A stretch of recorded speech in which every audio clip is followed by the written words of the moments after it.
Hello and welcome to 90 Production Films and Music. I am Dikshant and this is Inside a Movie. आज हम बात करेंगे 2008 की Dutch film loft के बारे में, जो कहानी है 5 दोस्तों की जो एक लॉफ्ट यानी कि मचान शेयर करते हैं। पर एक दिन उसी लॉफ्ट में उन्हें एक लाश मिलती है, जिसके बाद वो सब एक दूसरे पर शक करने लगते हैं। फिल्म की शुरुआत में हम देखते हैं एक गाड़ी को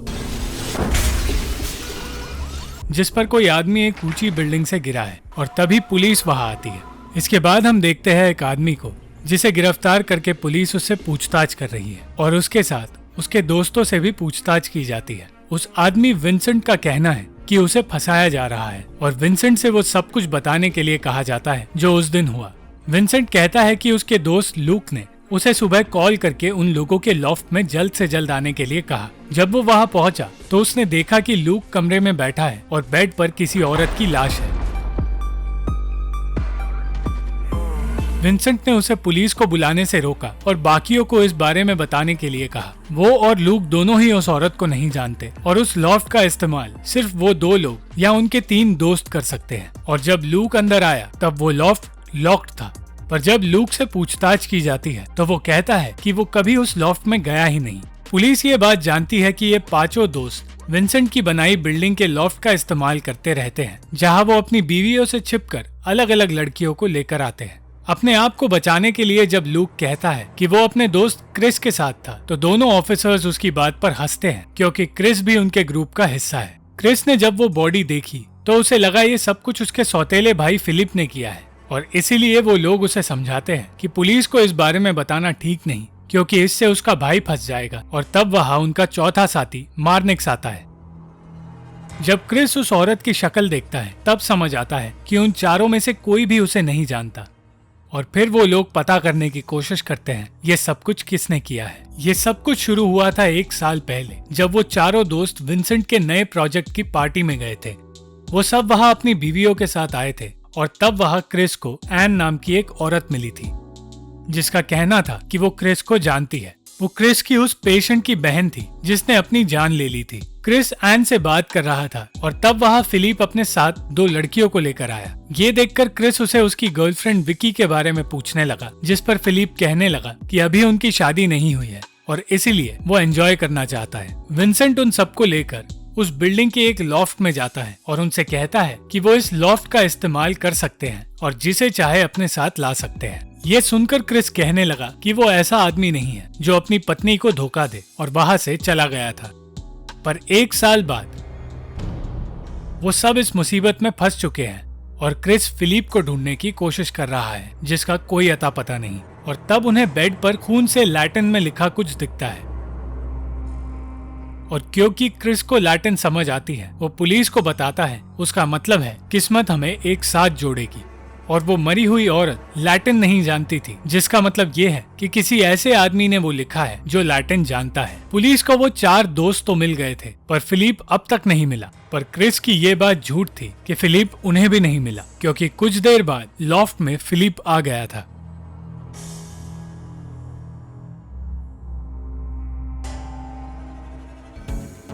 जब फिलिप की शादी हुई थी तब क्रिस को पार्टी में एन दिखी थी और तब विंसेंट ने हर किसी को लॉफ्ट की चाबियां दी थी और कहा था कि उसने सिर्फ 5 चाबियां बनाई है। पर क्रिस ने चाबी लेने से इनकार कर दिया था और तब एन फिर से क्रिस के पास आई और उसके करीब आने लगी, जिसके बाद वो विंसेंट के पास चाबी लेने गया और उससे कहा वो ये चाबी उस मकसद से नहीं ले जा रहा जिस मकसद से वो लोग उस लॉफ्ट का इस्तेमाल करेंगे। एक दिन क्रिस के घर सारे दोस्त डिनर पर आते हैं, जहाँ शराब के नशे में मार्निक्स लॉफ्ट के बारे में सबके सामने बोलने लगता है। पर इससे पहले कि वो पूरी बात बताता लूक उसे रोक देता है।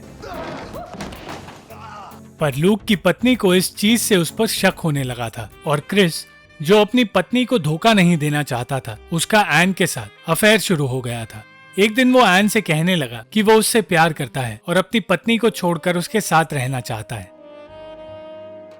ये सुनकर वो परेशान हो जाती है और वहां से निकलने से पहले उससे कहती है कि क्रिस को उससे प्यार नहीं करना चाहिए क्योंकि वो एक प्रोस्टिट्यूट है। प्रेजेंट में मार्निक से पूछताछ की जाती है उस ट्रिप के बारे में जहां वो विंसेंट और लूक के साथ गया था और वहां उन्हें फिलिप की पत्नी के पिता भी मिले थे जो खुद किसी और लड़की के साथ वहां आए थे। और उनके आने के बाद वहाँ शहर का मेयर भी आया था और उस मेयर के साथ एन थी। क्रिस की पत्नी को भी उस पर शक होने लगा था और क्रिस अपने राज छिपा नहीं पा रहा था। उस ट्रिप पर विंसेंट को सारा नाम की एक लड़की मिली थी जिसके साथ कई दिनों तक विंसेंट का अफेयर चलता रहा। पर जब सारा को पता चला कि विंसेंट सिर्फ उसका इस्तेमाल कर रहा था, वो रोने लगी और ये सब कुछ मर्डर के एक रात पहले हुआ था। ये बात जब लूक उसे सबको बताने के लिए कहता है तो उसी वक्त वहाँ एक एस्टेट एजेंट का कॉल आता है जिसे सारा ने बताया था कि वो लॉफ्ट उसे बेचना है। और तब विंसेंट कहता है कि वो लाश सारा की है, पर वो नहीं जानता ये सब कैसे हुआ। वो लोग उस एस्टेट एजेंट को वहां से जाने के लिए कहते हैं, पर वो लोग उसका चेहरा नहीं देख पाते।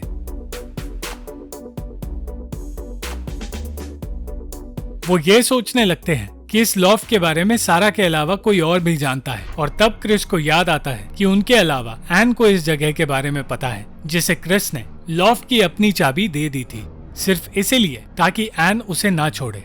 पर हर किसी को विंसेंट पर ही शक था और विंसेंट का मानना था कि इसके पीछे फिलिप का हाथ हो सकता है, क्योंकि पहले भी फिलिप ने अपने गुस्से और गंदी आदतों की वजह से एक लड़की के साथ जबरदस्ती की थी और क्रिस और विंसेंट ने उसे बचाया था। जब फिलिप के उस हरकत के बारे में सबको पता चलता है तब लूक भी वो सच बताता है जो उसने सबसे छिपा कर रखा था,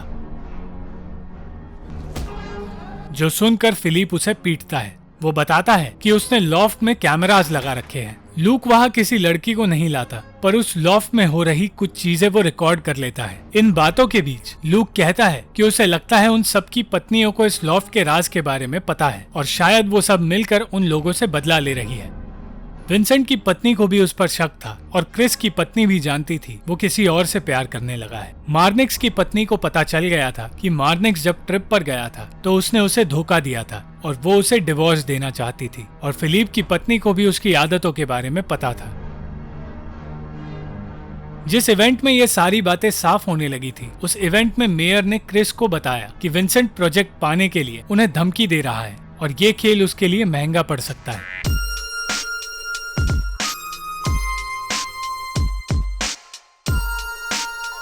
जब विंसेंट पार्टी की उस रात के बारे में सोच रहा था तब उसे अचानक चक्कर आने लगते हैं और तब हमें पता चलता है कि उसकी शराब में क्रिस ने बेहोशी की दवा मिलाई थी और ये सब कुछ क्रिस, लूक, मार्निक्स और फिलिप ने किया है। वो लोग विंसेंट के कपड़े उतारने लगते हैं और उससे कहते हैं कि यह सारा प्लान उनका था, मगर सारा को उन्होंने नहीं मारा है। विंसेंट के वहाँ आने से पहले वो सब लॉफ्ट में आए थे और तब उन्हें सारा की बॉडी मिली थी। सारा ने विंसेंट के धोखे की वजह से सुसाइड कर लिया था और तब लूक ने उन्हें बताया कि उसने सबको बुलाया सिवाय विंसेंट के और इसके पीछे एक बहुत बड़ी वजह है। वो उन्हें कुछ रिकॉर्डिंग्स दिखाता है जिससे उन्हें पता चलता है कि विंसेंट उस लॉफ्ट में मार्निक्स की पत्नी और फिलिप की बहन को भी लाया करता था। इतना ही नहीं, उसने क्रिस को लॉफ्ट में लाने के लिए एन को पैसे दिए थे और खुद भी एन के साथ यहाँ आया करता था। विंसेंट उनका अच्छा दोस्त नहीं है, बल्कि वो हर किसी का इस्तेमाल कर रहा था और इसीलिए उन्होंने विंसेंट को फंसाने के लिए ये प्लान बनाया। फिलिप अपने गुस्से पर काबू नहीं रख पाया और गुस्से में उसने सारा का हाथ काट दिया और कहने लगा कि वो सिर्फ इस हादसे को इंटरेस्टिंग बनाना चाहता है। और उन्होंने विंसेंट को लाश के पास सुलाया और उसे छोड़कर वहां से चले गए। पर यह सब कुछ जब विंसेंट पुलिस को बताता है तो वो उसकी बात नहीं सुनते, क्योंकि सारे सबूत विंसेंट के खिलाफ है और उन सब ने ये सब कुछ इस तरह प्लान किया कि उन्हें गवाह भी मिल गए जो ये कह सके कि वो सब उस दिन अलग अलग जगह पर थे और कोई भी लॉफ्ट में नहीं था।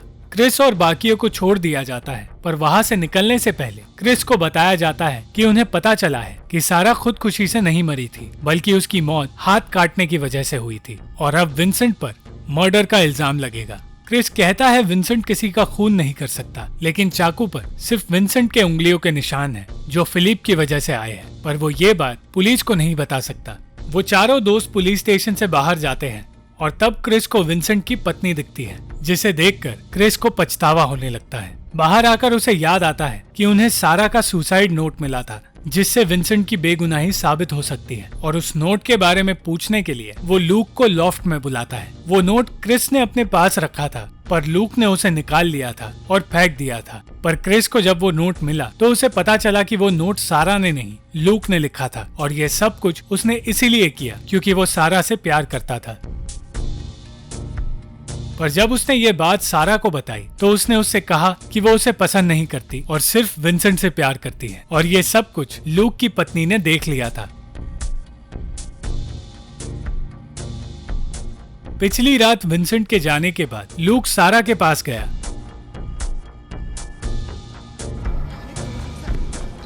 और उसे बेहोश करके उसने उसे मार दिया। पर फिर क्रिस लूक को बताता है कि उन गोलियों से सारा की मौत नहीं हुई थी और अब विंसेंट मर्डर के इल्जाम में फंसने वाला है। क्रिस कहता है कि अब उसने पुलिस को सारी सच्चाई बता दी है, और ये सुनकर लूक उसे धमकाकर छत पर ले जाता है। पुलिस के सायरन की आवाज सुनकर वो दोनों एक दूसरे से हाथापाई करने लगते हैं।